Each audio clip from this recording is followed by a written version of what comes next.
52 on ikää ja Hollolasta oon ja T18 jojona toimii ja tämmönen aika aktiivi aika monessakin asiassa.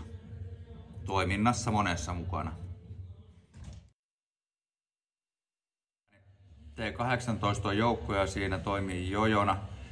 Ja oikeastaan mun tehtävään kuuluu kaikki nämä salijärjestelyt ja matkojen järjestelyt ja peliasut.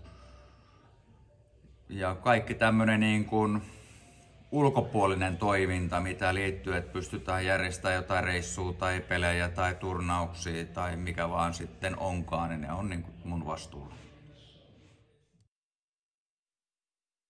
No siis oma tausta mulla ei säpässä ole muuta kuin se, että yläasteella siihen tuli pelattua, siis se oli silloin ihan sählyä täyttä sitä ittiä.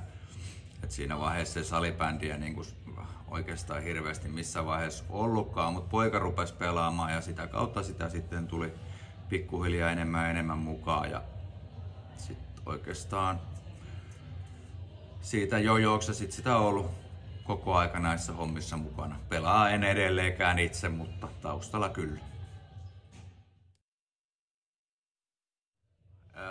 Vauhdin takia mä tykkään tosta vauhdista, että siinä on semmoista vauhtia ja liikkuvuutta ja muuta, että sitä on niinku silleen mukava seurata ja olla kaikessa mukana, kun mennään ympäriinsä ja mun mielestä on niinku semmoinen kehittyvä laji, niin se on myös se, että minkä takia itse tykkää olla mukana.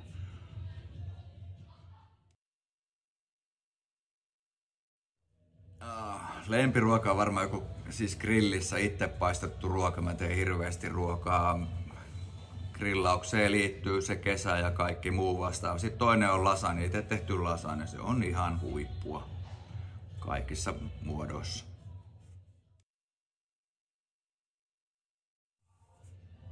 Lempimusiikki. Oi vitsi, siis mä kuuntelen niin laajasta laitaa kaikkea musiikkia. En mä osaa sanoa mikä mun lempimusiikki on, mutta kyllä se varmaan tässä säpäpuolella on tullut tuo jumputusmusiikki niin vauhikkaaksi ja kaikki muu, että siinä pitää olla niinku rytmiä, että mä en tykkää semmoista niinku, mistään nyyhkymusiikista.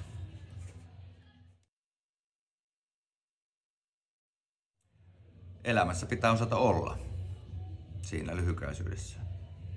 Ja sitten vielä viimeisenä, että oliko pahoja kysymyksiä? No ei nää nyt niin hirveän pahoja ollut, mutta kyllähän nyt vähän joutui miettimään, mutta kyllä tästä selvisi kai. Jes, hyvä. Kiitoksia. No, kiitos.